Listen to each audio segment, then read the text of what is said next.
Kyler Murray signed a new contract. I think it's reasonably team-friendly, but it also pays Kyler $500,000 more than Deshaun Watson, so the quarterback market can be predictably petty.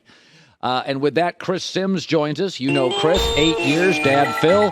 He's on NBC, NFL analyst. Okay, so I'm kind of a believer. If you like something, buy it. You're not going to get the best price on good stuff. Right? Like, if you go to a good restaurant, you're probably overpaying for the wine. If you have a nice house you want and you want to stay in it for 20 years, just pay for the house.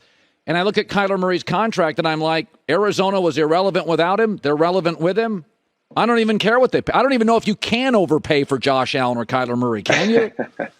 Right. No, I don't think you can. You're right. I mean, you got something special. You don't just throw that out the door or let that go down the river there to find something new. You don't. Kyler Murray, he didn't have his best year last year. We know that. He got injured and that kind of, disrupted things. Didn't play great at the end of the year. Are some things that we'd like to see him improve or be better on? Sure. But, man, he's got some elite traits about him that are special. I mean, we know that. And I think the other thing, too, to your point, Colin, and just why – you don't let a guy like Kyler Murray. You're right. We don't even care about the Arizona Cardinals before he got there. Now they're in the playoff conversation. And I think what also gave him a little more power in this conversation, and, rightly so, is, they formulated the team around him. They're playing a system and getting personnel that fits Kyler Murray. So they got to go forward with him, and I got no problem with that. He's super talented. He's got the type of talent to be in that top 5 conversation. He's top 10-ish for me right now, not top 5. But, hey, he's still young and can improve. We know that. I mean, here's the way I look at Kyler. If you told me I got Kyler or Lamar, and I like Lamar, I'd take Kyler. I think he throws a better football. I think his baseball background, like Russell Wilson, he's a beautiful slider. He throws a perfect ball. The baseball stuff, Russell and Kyler, you can tell they played baseball from the way they avoid contact. They slide, the drop ball. And I think there's about 5 young quarterbacks I love. And by 5, I mean you've been in the league like 4 years or less. Josh Allen, right? Herbert, Burrow, Kyler, and probably 5th would be Lamar. I don't count Mahomes now as a kid. He's got too many reps. So those are my 5 young guys. There could be more. We'll see with Trevor Lawrence. But if I said today with you, Lamar, Kyler, choose one, who would you choose? Ooh, it's a tough one. I'd probably take Lamar right now at this moment. I would. Not to say that, necessarily I don't believe that maybe Kyler could pass him up in the future. Here's my one issue with Kyler, and this is something, when I go back down and do my quarterback rankings and do all that, I go back and watch, and we know some of the flaws of Kyler Murray, and I think this is what concerns me. Like, to your point, there's some pure throwing that's better than Lamar. I don't think Lamar gets quite enough credit for as good a pure thrower as he is. But here's the other thing I would say that I give Lamar a little bit of the advantage of. Lamar's a bigger man. Lamar can play in the pocket better than Kyler Murray can. That concerns me. Again, Kyler, he can feast against the poor. But when we've seen teams that have played him a little bit or have talented defensive lines and all of a sudden they figure out how to corral him and keep him in the pocket, that's what concerns me about Kyler. So even though Lamar's not stellar in that department, Lamar can move around, make awkward throws, and he's not as quick to get rid of the ball or be quite as antsy in the pocket when it does collapse as Kyler. That's why I might give him a slight advantage right now, Colin. The big story before this story at quarterback was Jimmy Garoppolo appears to be throwing. The Niners are reportedly thrilled with it. He's on the market. And there's 2 things we know about quarterback in the NFL. By the end of this year, there'll be 7 teams that need a quarterback. And the second thing we know is half the college quarterbacks drafted in the first round don't work. And I look at Garoppolo, and I think to myself, boy, the New York Giants make a lot of sense here. Inside that building, that new staff isn't loyal to him. The Mara family is not even loyal. They just want 1 more year. To me, you're not paying Daniel yet. Boy, in that division's not going to be terrible forever, Chris. I think I would bring Garoppolo in. If Daniel doesn't work, by the way, if he can't handle the Garoppolo pressure, he's not the guy anyway. I think the Giants work. Yeah, I get you. I mean, they got Tyrod Taylor there.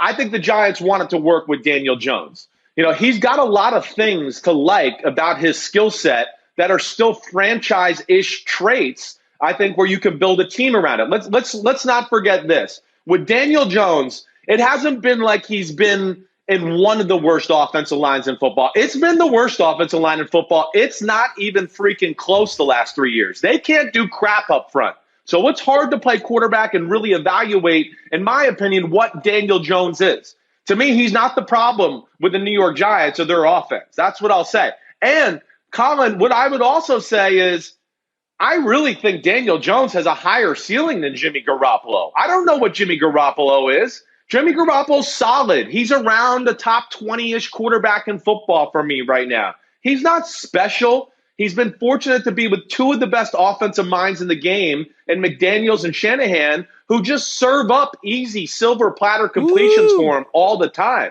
And Daniel Jones, to me, he's big. He's one of the best running quarterbacks in football. He does all the little things off the field, which Jimmy Garoppolo also doesn't. He's not the leader Daniel Jones is. I think the Giants want to make it work. I think they also know they haven't given him a fair shake. So I don't see that happening. And I don't know where the Garoppolo thing is going to lead. I really don't. I'm very intrigued to see what team, shows some real viable interest in him and tries to make a play for him with a guy, again, that I think the league has questions about how good he actually is, what kind of a leader is he, and now he's coming off shoulder surgery. Man, that's where I don't understand, or I don't know. I guess I'm just a guess right now as far as Jimmy Garoppolo and where he ends up. Now, I want to ask you a question. 3 minutes left on college football and the NIL. It was created to be name, image, likeness. Now it's just buying high school guys. That's what it is now. It's just so that was the unintended consequence of creating it and the NCAA not being ready to handle it. And Texas is one of the beneficiaries. Texas A&M, Oregon's got a rich booster. It's legal. Miami's got Ruiz. Some of these schools have a booster or two, and they'll write the check, and today it's legal. It's not what it was intended to be, but it is what it is. I am for player empowerment. How do we fix NIL so it's not just buying juniors out of high school? I know. I wish I had an answer for you, man. I do. Again, I'm all NFL. Of course, I'm always paying attention to football and all that. But, does it seem a little ridiculous to a guy like me right now? Yeah. We're giving $1 million to a guy where I'd go, damn, I don't even know if I'd have gave that kid a scholarship to play on my college football team. He's getting $1 million. This is unbelievable. So it is weird. I do think it's something that they got to fix because I think to your point, too, schools like Texas with the big money, the big boosters, all the billionaires, it's only a matter of time before they get all these boosters involved and they start writing checks and can maybe dominate the landscape. So there has to be something done, to your point, to where we got to help out. Even when I was in college, man, I had to buy a lot of meals for guys on the team. And thank God Phil Simms and Diana Simms, I had their credit card because it was hard for some guys. A guy that came from nothing, you only get 2 meals. You got to scrounge for the third. And life just isn't as easy as you think it is for some of these scholarship athletes, especially the stars who are providing a lot of money for college. So I'm glad to see it given back, but you're right, it seems a little out of whack to me. Well, you gave your parents props on the show, so you're a good son. That's what I know. It's good. Chris, as always, it's good seeing you. You too, Colin. You the man. Yeah. Talk to you soon, buddy. Yeah. The NIL is Kirby. Kirby Smart said something yesterday, which I totally disagree with. He said, you can't give these kids, you give a kid $125,000 and he's not going to be as hungry. Well, Steph Curry grew up with money. Kobe Bryant grew up with money. Peyton Manning and Eli grew up with money. The idea that you have to be literally starving to have a chip on your shoulder. Tom Brady is almost a billionaire. Still got a chip on his shoulder. So the idea that if you give a kid a little bit of money, he won't be as hungry. Kirby Smart said, I wouldn't be the Georgia coach if you'd have paid me $125,000. Well, how do we know that? A lot of these coaches, by the way, grew up with successful parents. They went to good schools. They had a head start. So I don't buy the NIL is now I think it's absurd that it's created for name, image, likeness, which means you're playing, you're Tebow, you're Reggie Bush, you're Johnny Manziel, you're Baker, you have a brand. I don't think it was meant to pay high schoolers. What's the name, image, and likeness?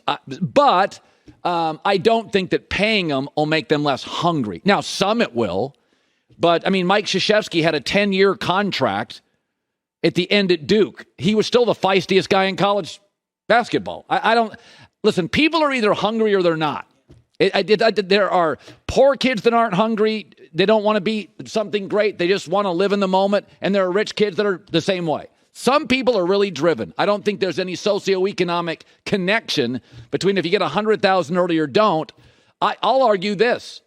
The NIL actually will create fewer broke pro athletes because they'll get a taste of money very early. That's why I give my kids an allowance, so they get used to having to budget it.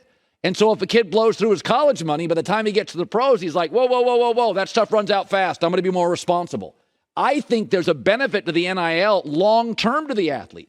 He has to budget money earlier in his life, preparing him, isn't that what college is for a pro contract. Hour 2 next. Hi, everybody. Thanks for watching. Subscribe here to get the latest from the show. Also, be sure to check out more of the best clips from The Herd or go watch a few segments from other shows on FS1.